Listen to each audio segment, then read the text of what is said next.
Perkenalkan, nama saya Nadia Pepkayosa. Saya salah satu anggota dari kelompok 5. Di sini kelompok kami mengambil film yang berjudul Shutter Island. Film ini diadaptasi dari novel yang berdasarkan kisah nyata pada tahun 2003. Jadi Shutter Island adalah salah satu film yang bergenre thriller dari Amerika Serikat yang diproduksi pada tahun 2010 dan dibintangi oleh Martin Scorsese dan Leonardo DiCaprio. Film ini diadaptasi dari novel dan berdasarkan kisah nyata pada tahun 2003 yang berjudul sama dan ditulis oleh seorang penulis bernama Denis Lehane. Nah, jadi dari sinopsis Shutter Island ini ada dua orang marselar pada tahun 1945, yaitu Marshal Edward yang bernama Teddy dalam film dan Daniel. Mereka dikirim untuk menyelidiki hilangnya seorang pasien wanita yang bernama Rachel Solando. Rachel Solando ini berada di rumah sakit yang bernama Ashliff yang diperuntukkan bagi para penjahat yang menderita gangguan kejiwaan. Nah, rumah sakit ini berada di sebuah pulau yang bernama Shutter Island dan berada di Massachusetts. Teddy dan rekannya menemukan bukti baru bahwa tempat itu tidak dihuni oleh 66 orang, tetapi 67 orang. Bukti ini didapat dari kertas pesan yang ditinggalkan Rachel, psikopat tersebut yang melarikan diri. Rachel seorang psikopat yang membunuh 3 anaknya sendiri dengan menenggelamkannya di dalam danau. Di sana, pihak rumah sakit Ashliff tidak memberikan keterangan yang jelas atas hilangnya Rachel. Rachel dimasukkan ke dalam rumah sakit setelah dituduh menenggelamkan 3 anaknya. Namun, Rachel tetap beranggapan bahwa ia masih di rumah sakit dan anak-anaknya masih hidup. Dalam penyelidikannya, Teddy bersama rekannya kemudian berhasil mendapatkan informasi bahwa sebenarnya rumah sakit Ashliff mengadakan eksperimen-eksperimen yang mengerikan terhadap manusia. Teddy juga berhasil menemukan sebuah gua di mana Rachel yang asli bersembunyi. Setelah itu, Teddy bahkan mendapatkan informasi dari Dr. John Cawley bahwa sebenarnya ia adalah Andrew Ladis dan bukan Teddy Daniel. Perkenalkan, nama saya Grace Arini. Saya salah satu anggota dari kelompok 1. Pada film Shutter Island ini, kami menemukan 2 sudut pandang yang berbeda. Yang pertama itu dari sudut pandang Teddy atau seorang marshal, dan juga dari sudut pandang dokter. Di sini, saya akan menjelaskan pandangan dari sisi Teddy. Jadi, Teddy ini merupakan seorang marshal yang ditugaskan untuk mencari seorang psikopat yang hilang. Lalu, Teddy menyadari kalau banyak hal yang ganjil di pulau tersebut, termasuk para dokter dan pekerja di Shutter Island. Mereka seakan-akan menyembunyikan sesuatu dari Teddy. Teddy ini memiliki rekan yang bernama Chuck. Teddy juga memiliki masa lalu yang gelap, karena di dalam ingatannya istrinya itu meninggal karena rumahnya dibakar oleh penjaga rumah yang bernama Andrew. Ia selalu melihat istrinya yang telah meninggal dan selalu mendengar seluruh perintah yang dikatakan oleh istrinya. Saat Teddy sedang berada di sebuah goa, Teddy berhalusinasi kalau Teddy bertemu pasien yang selama ini dicari-cari yang bernama Rachel. Teddy berpikir bahwa ia diberi obat oleh dokter agar menjadi gila, dan pada akhirnya Teddy menjadi gila beneran. Hal ini dilakukan dokter agar percobaan-percobaan yang menggunakan psikopat tidak diketahui oleh dunia luar. Si dokter ini membuat Teddy gila dengan cara memberi obat sakit kepala, rokok, dan juga makanan yang membuat Teddy berhalusinasi. Pada akhir cerita, dokter berhasil membuat Teddy gila, dan dokter meyakinkan Teddy kalau pasien ke-67 itu merupakan Teddy sendiri. Lalu Chuck yang dianggap rekannya ternyata merupakan seorang dokter di Shutter Island yang menjebak Teddy agar menyelidiki kasus di pulau itu, yang akhirnya malah membuat Teddy berhasil digilakan oleh dokter tersebut. Halo, nama aku Dinda Fadila Guru Purba, NPM aku 1786000335. Di sini ada pandangan dari sudut si dokter. di mana si Edward itu sejak awal ia merupakan pasien di pusat rehabilitas jiwa. Jadi ia itu memang orang yang memiliki kelainan jiwa. Edward itu adalah veteran Perang Dunia Kedua dan dia itu merupakan seorang marshal Amerika Serikat yang terhormat sebelum ia gila. Kemudian ia itu gila bukan sembarangan gila gitu loh gengs. Dia itu gila karena istrinya menenggelamkan ketiga orang anaknya di danau belakang rumahnya, yang mengakibatkan si Edward ini kehilangan akal dan akhirnya dia membunuh istrinya dengan cara menembakkan istrinya dengan pistol. Kemudian Edward ini menciptakan karakter fiktif tentang dirinya, yaitu namanya si Andrew Ladies, hasil dari keinginannya untuk lari dari rasa bersalah dia terhadap istrinya karena ia itu telah membunuh istrinya sendiri. Karena latar belakang, pekerjaan dan imajinasi yang telah diciptakan oleh si Andrew ini, ia dianggap seorang pasien yang memiliki intelijensi tinggi dan pasien yang luar biasa. Dalam 2 tahun terakhir, penyakit si Edward itu kambuh, terus dia datang berulang-ulang gitu. Sehingga pihak rumah sakit jiwa dari Shutter Island tersebut merencanakan sebuah sandiwara atau skenario gitu yang melibatkan si Chuck. Nah, si Chuck ini sebenarnya bukan teman dari si Andrew, melainkan Chuck itu adalah psikiater pribadi dari si Edward. Nah, si Chuck ini juga bekerja sama dengan Dr. Sheehan dengan tujuan itu untuk menyembuhkan si Edward dari imajinasi liarnya tersebut. Skenario ini diharapkan dari dokter-dokter ini agar si Ted itu sadar bahwasannya dia itu bukan si Andrew gitu. Selamat siang, perkenalkan nama saya Nursri Isabella Samusir dengan NPM 178600393. Jadi saya di sini adalah untuk menganalisis film dari kelompok kami yang berjudul Shutter Island. Jadi di film Shutter Island sebelumnya sinopsisnya sudah diterangkan oleh teman kami. Jadi kami memakai teorinya si Kurt Skander pada tahun 1957. Nah, jadi si Kurt ini mengemukakan bahwa halusinasi dan waham adalah ciri-ciri kunci atau primer dari skizofrenia. Skizofrenia adalah penyakit pervasif yang mempengaruhi lingkungan yang luas dari proses psikologis, mencakup kognisi, afeksi, dan juga perilaku. Jadi gangguan yang paling nyata di sini adalah dalam skizofrenia ini, yaitu adalah isi pikiran yang mencakup waham atau delusi, atau keyakinan yang salah menetap pada pikiran seseorang tanpa mempertimbangkan dasar yang tidak logis dan tidak adanya bukti untuk mendukung keyakinan tersebut. Nah, jadi waham ini cenderung tidak tergoyahkan meskipun dihadapkan pada bukti yang bertentangan.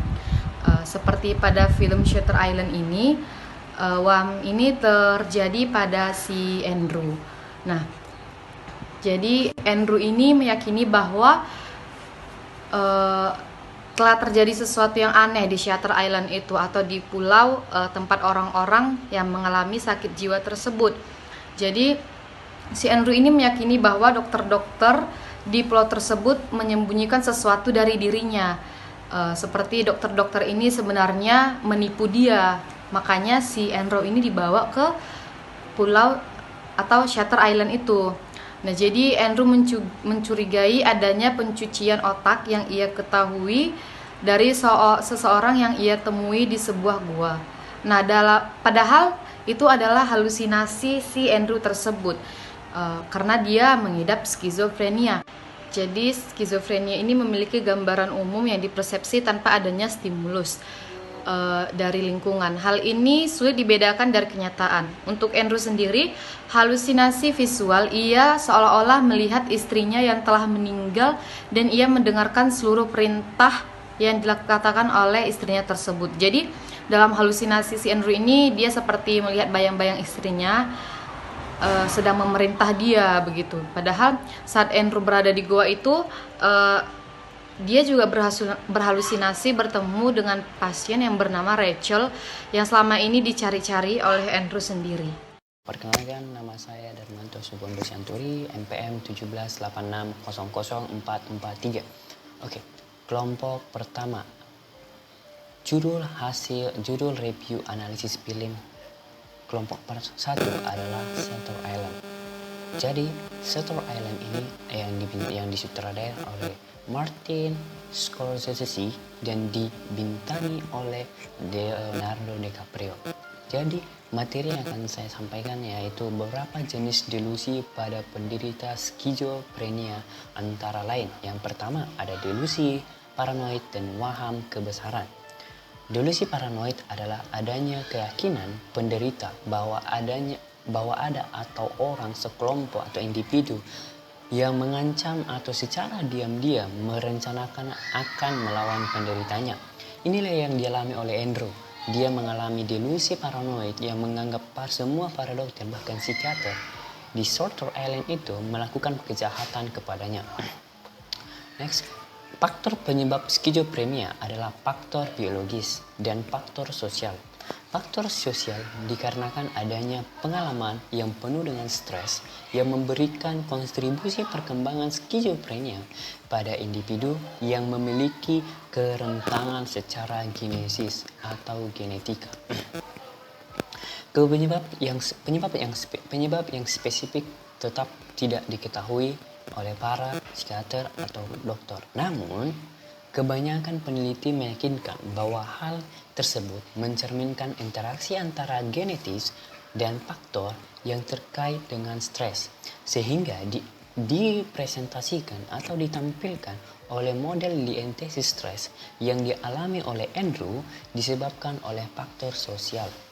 Ia mengalami skizofrenia karena tidak bisa memaafkan dirinya sendiri yang telah membunuh istrinya, sehingga dia membuat kepribadian baru dan menyangka bahwa dirinya bukanlah seorang pembunuh, melainkan seorang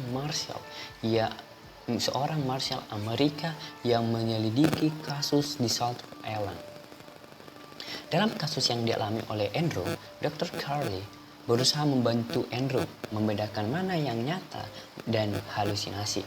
Dengan mengikuti permainan atau drama yang dibuat oleh Andrew, Dr. Charlie masuk menjadi salah satu peran yang dibuat oleh Andrew. Selain itu, rekannya yang menemani Andrew adalah dokter psikiaternya yang selama ini menangani Andrew. Dr. Charlie melakukan hal tersebut agar Andrew terhindar dari upaya operasi lobotomi, suatu teknik operasi yang dipakai untuk membuat pasien skizofrenia yang agresif menjadi tenang namun tidak mempunyai rasa sakit lagi. Saya Arpida Winda Panjaitan dengan NPM 176600365 akan kembali menjelaskan tentang skizofrenia. Jadi, gangguan skizofrenia ini adalah gangguan psikotik yang ditandai dengan gangguan utama dalam pikiran, emosi, dan perilaku pikiran yang terganggu, di mana berbagai pemikiran tidak saling berhubungan secara logis, persepsi dan perhatian yang keliru, afek yang datar atau tidak sesuai, dan berbagai gangguan aktivitas motorik yang bizar. Bizar ini artinya aneh. Nah, pasien menarik diri dari orang lain dan seringkali masuk dalam fantasi yang penuh delusi dan halusinasi. Jadi orang yang memiliki gangguan skizofrenia ini akan mengalami gangguan dalam pikiran, emosi, dan perilaku sehari-hari, serta mengalami delusi dan halusinasi. Nah, dalam skizofrenia ini ada berbagai simptom. Nah, simptom skizofrenia terbagi menjadi 3, yaitu simptom positif, negatif, dan disorganisasi. Yang pertama itu ada simptom positif. Simptom positif ini mencakup hal-hal yang berlebihan dan distorsi, seperti terjadinya halusinasi dan waham yang dialami penderita. Nah, yang kedua itu ada simptom negatif. Simptom negatif ini mencakup berbagai defisit behavioral seperti avolition. Avolition ini ketidakmampuan untuk bertahan dalam melakukan aktivitas yang mengarah pada tujuan, baik dalam pekerjaan, ataupun sekolah. Misalnya, si penderita itu sanggup duduk 1 hari tanpa melakukan aktivitas atau memikirkan yang lain, dan penderita menarik diri dari luar lingkungan. Nah, yang kedua itu ada alogia. Alogia ini hilangnya aktivitas bicara. Nah, si penderita tidak mau bicara. Misalkan ada orang yang bertanya kepada si penderita. Nah, penderita skizofrenia ini menjawab yang tidak sesuai dengan pertanyaan yang ditanyakan kepada si penderita. Nah, yang ketiga itu ada anhedonia.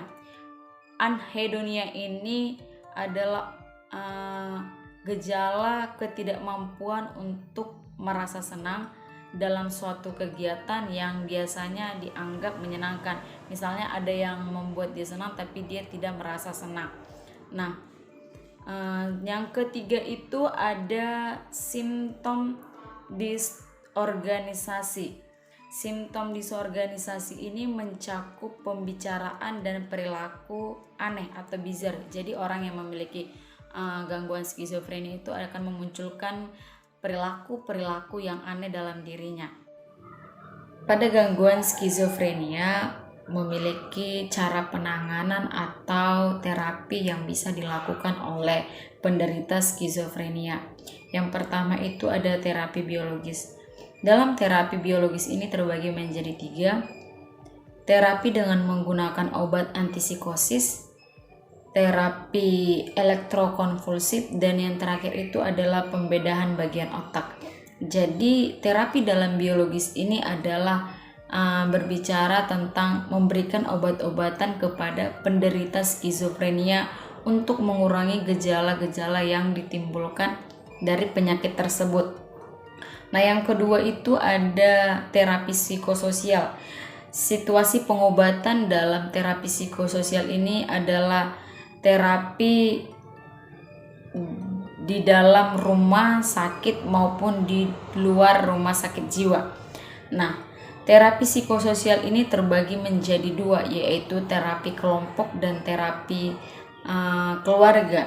Nah, terapi kelompok ini merupakan salah satu jenis terapi humanistik di mana semua pasien diajak berkumpul dan si terapis itu hanya berperan sebagai fasilitator dan si pemberi arah, di mana semua pasien itu saling berkomunikasi dan saling memberikan feedback terhadap pikiran dan perasaan apa yang sudah dirasakan selama mengalami penyakit skizofrenia. Nah, yang terakhir itu ada terapi keluarga, yaitu di mana terapi keluarga ini